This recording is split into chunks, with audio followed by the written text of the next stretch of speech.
कृष्ण नाम सर्व दोषहरण, जड जीवा तारण हरी एक, जड जीवा तारण हरी एक, जड जीवा तारण हरी एक.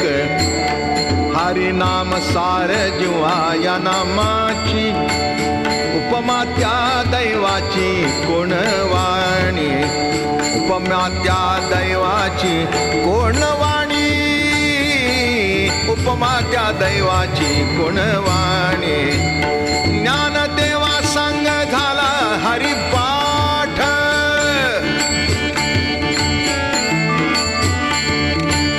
ज्ञानदेवा संग झाला हरिपाठ, ज्ञानदेवा संग झाला हरिपाठ.